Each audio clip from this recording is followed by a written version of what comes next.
Champion যুবরা দেশে ফিরেছে যুবরাজের মতোই, তবে বিমানবন্দরে সংবাদ সম্মেলনে আসলেন শুধুমাত্র শিরোপাজয়ী যুবরাজদের অধিনায়ক আজিজুল হাকিম তামিম। গ্রুপ পর্বে আফগানিস্তান, সেমিতে পাকিস্তান, ফাইনালে ভারতকে হারিয়ে শিরোপা জিতলেও বাড়তি আয়োজনের ধার ধারেনি বিসিবি। যেন পাহাড়ের চূড়া ছুঁয়েও মাটিতে পা রাখার চেষ্টা। 2019 সালে শ্রীলঙ্কায় অনুষ্ঠিত টুর্নামেন্টে ফাইনালে ভারতের কাছে 5 রানে হেরেছিল বাংলাদেশ। 5 বছর পর ফাইনালের মঞ্চেই প্রতিশোধ নিয়ে আগামীতে বিশ্বকাপ জেতার স্বপ্ন টাইগার দলপতির।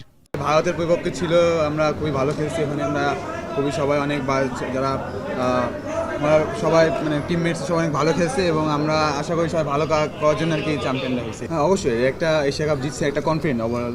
আর আপনার যদি দেখেন পাকিস্তান বা ইন্ডিয়ার মতো টিমরা যদি হারান আরও একটু কনফিডেন্স থাকে। আর ইনশাল্লাহ এই কনফিডেন্স ধরে রাখার চেষ্টা করবো। বিশ্বকাপ তো একটা বড় স্টেজ, ওখানে ইনশাল্লাহ ওভারঅল আমরা চেষ্টা করতেছি, আল্লাহ ভরসা বাকি।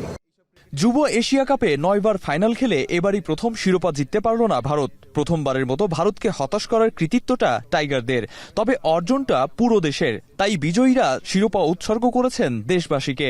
এটা আসলে বাংলাদেশকেই করতেছি, আসলে দেখেন দেশের জন্য খেলতেছি, এটা খুবই প্রাউড ফিল করতেছি। আর জয়টা দেশের জন্য, আর দেশের জন্য যা প্রয়োজন হয় সে একটা কথা কি টিমের জন্য জান দিতে রাজি আছে দেশের জন্য। সো যেখানে করা হবে সেখানে করতে রাজি আছি। যুব বিশ্বকাপ ছাড়াও টানা 2 বার এশিয়ার সেরার মুকুট পড়ল টাইগার যুবারা। এবার স্বপ্নটা বড়দের বিশ্বকাপ জয়ের। আরিফুল ইসলাম সাহাব, এখন, ঢাকা।